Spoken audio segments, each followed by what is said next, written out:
Welcome back to another trip, man. Y'all here with Trippy Joker, and we got the owner of Dreams Demand Hustle. We got a real Louisville legend, Central alumni, college graduate. Tell us about yourself. What's up, y'all? My name is Asianna. I am a Central alumni. Like, I'm not even gonna lie, standing here is crazy right now. But was raised in Louisville, Kentucky. I moved to Daytona Beach, Florida in 2018, where I started my business, Dreams Demand Hustle. Now I'm a serial entrepreneur, a community advocate, and a huge advocate for financial literacy. Okay, it's a little bit about me. So, what was your reason to move into Florida? Honestly, I just wanted a new scenery for real. My whole childhood, we moved a lot. So moving again for college wasn't a big thing. I knew I wanted to go to HBCU because that's the vibe Central gave. So I found one in Daytona Beach, Florida.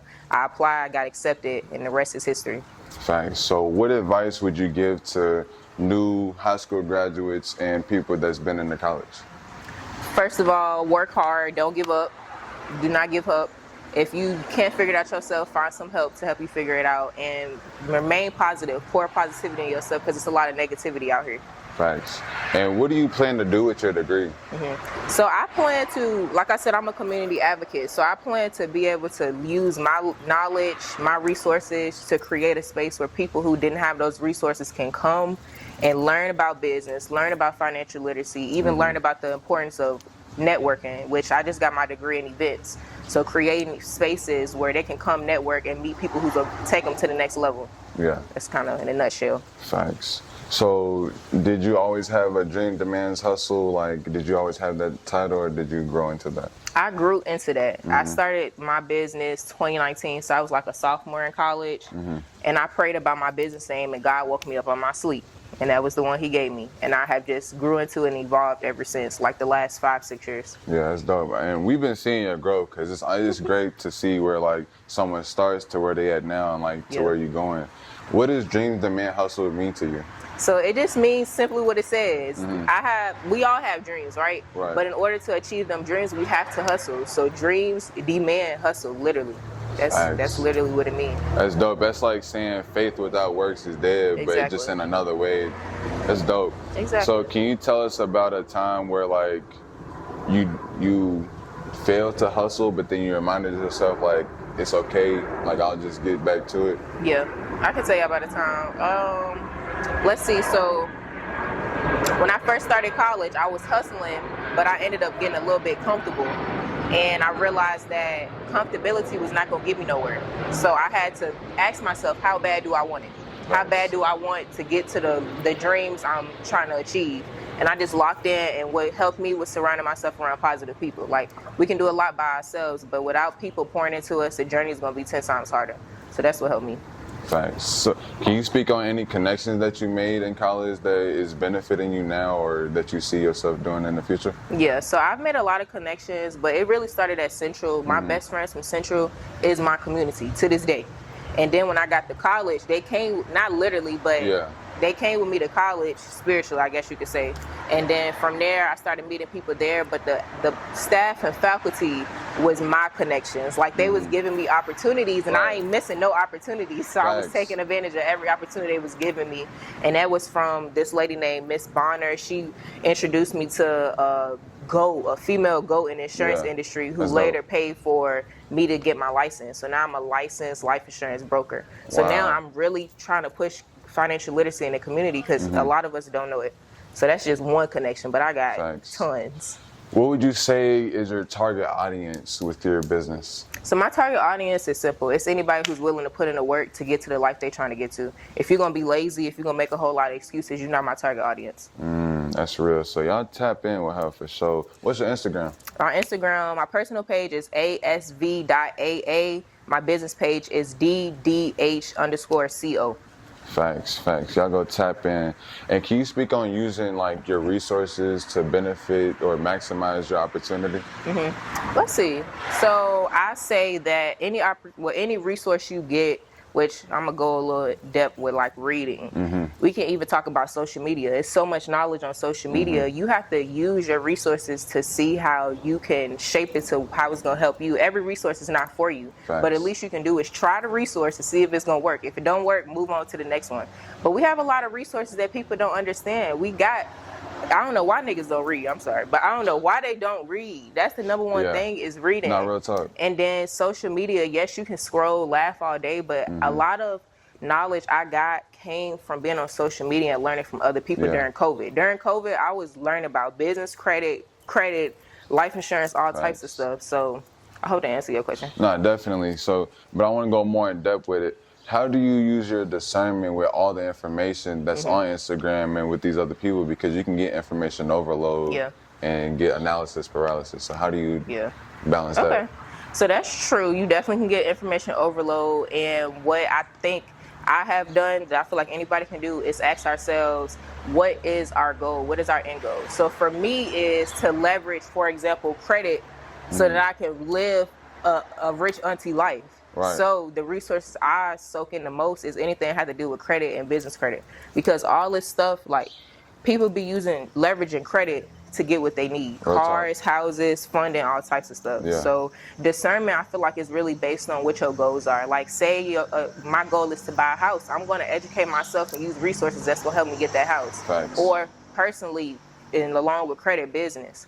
I am a business geek, so I be trying to find all the stuff about funding and all types of stuff, because that's my lane. My lane is business. My lane is financial literacy. So I think discernment is based on your goals.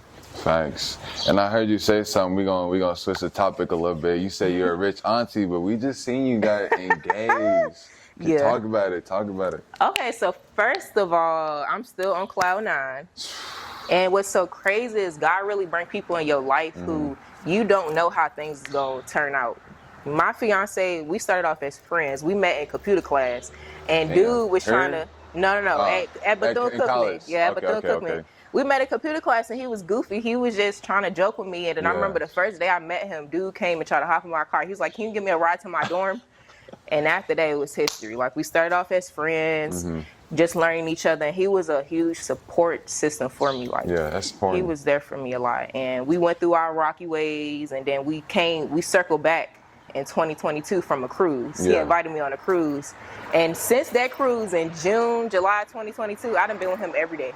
So what I gotta say is he's very supportive. I feel like God brought him into my life. He supports all my dreams, ideas, and business. He's like DDH best assistant right now. Yeah, that's what you want your man to fully support you, and I'm sure it's vice versa too. Like whatever he got you behind. So you ain't gotta explain yourself, but can you just address how you felt about graduating and getting engaged on the same day? Because I'm sure y'all seen. So I loved it, because everybody who meant a lot to me and everybody who I know I meant a lot to was there. Right. So they was there to help me celebrate graduating, which was major. Because listen, y'all, my peoples didn't even graduate high school. Wow. I'm the first person to graduate high school, go to college, and now get a master's. Damn. So that was a big moment. And I believe that it turned into an engagement because my family came from Kentucky, Virginia, Texas to come and celebrate. So it would be a rare instance to get everybody on board. Yeah. He was never going to get them out there if it wasn't for like my graduation. Yeah, so it was really like perfect timing, like a why not? It was perfect timing. That's dope. So like, what are y'all plans as, newly about to, get married? What are y'all plans to move forward? So right now we is trying to get this money. So like, we are living very, very well, but I don't want an average life. So we're investing together to get our dream house, to get more money, because both of us have really, really big hearts. He be trying to help his family. I be trying to help my family. We got to have the money to do that. So right now we invested, going to buy a house, and something that I realize is really important is just enjoying our time and being happy. Like, we trying to be a real happy couple. We're not trying to be an Instagram couple. So we spend a lot of time doing that. And that's all I got right now. No kids is in the picture. No kids is in the picture right now.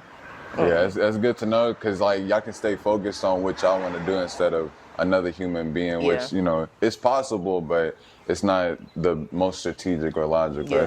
That's good. It's not. And we like to ask on the show, what's your message to all the YNs and the young Black queens? You can separate it. Okay, I'm going to do a message to both. So to my YNs, I don't think y'all understand how precious y'all are and how much potential y'all have. If y'all really lock in and strive for more, even if your inner circle is not striving for more, you have to decide, like, what you have to decide that you want more and what your worth is. So I feel like once YNs realize their potential and how vital they is in our community, our society, then hopefully they'll make better decisions. Because YNs is not it. I don't want no YN. I don't want no YN. I don't know nobody that want no YN. So I pray over YNs because it's crazy out here. Like, I'm not even gonna lie. So realize your potential and get out of what you see, build what you want. Facts. Now, what young you call black queens. Young black queens. Y'all are like that. Y'all just have to understand y'all worth and not get caught up with no YN. I need y'all to go educate yourselves, go to college, and even if you don't go to college, just pick up a money-making skill. Like, at the end of the day, it sucks, but this world is around money. So if you're not making no money, you just gonna make life a little bit harder. I ain't gonna lie. Thanks. And I love y'all both. I love my young black queens, and I love my YNs, okay? I love y'all both. That's real though, but we appreciate you so much for all the gems and messages. I hope y'all enjoyed that, and I know y'all did, for real, for real. And at this point, the trip has reached its destination. Life's a trip, and we out. Any last words? Keep God in the center. Thanks. That's all I got for y'all. And stay tuned for more. Peace. Peace.